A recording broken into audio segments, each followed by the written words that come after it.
Hi po. Ano nga po yung order status? Yung order status po, ito po yung journey o yung paglalakbay ng ating mga order. Kapag nag-place order na po tayo at yung order po natin is successfully submitted sa platform, ito po yung status ng order po natin na unpaid. Unpaid pa po yun, hindi po yun nababayaran pa.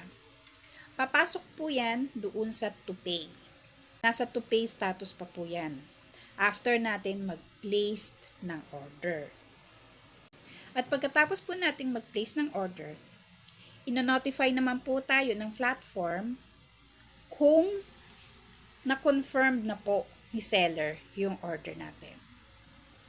Once na confirmed ni seller yung order natin, papasok na yan sa to ship status.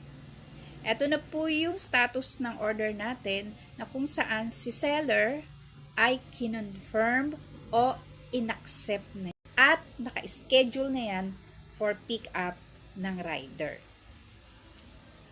Andyan na rin po yung estimated date ng pick up at delivery.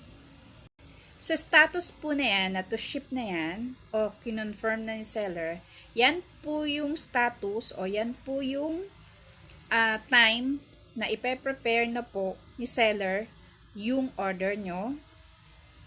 Babalutin na niya, i-repack na niya. At aayusin na niya yung schedule at ino-notify din niya si rider para i-pick up.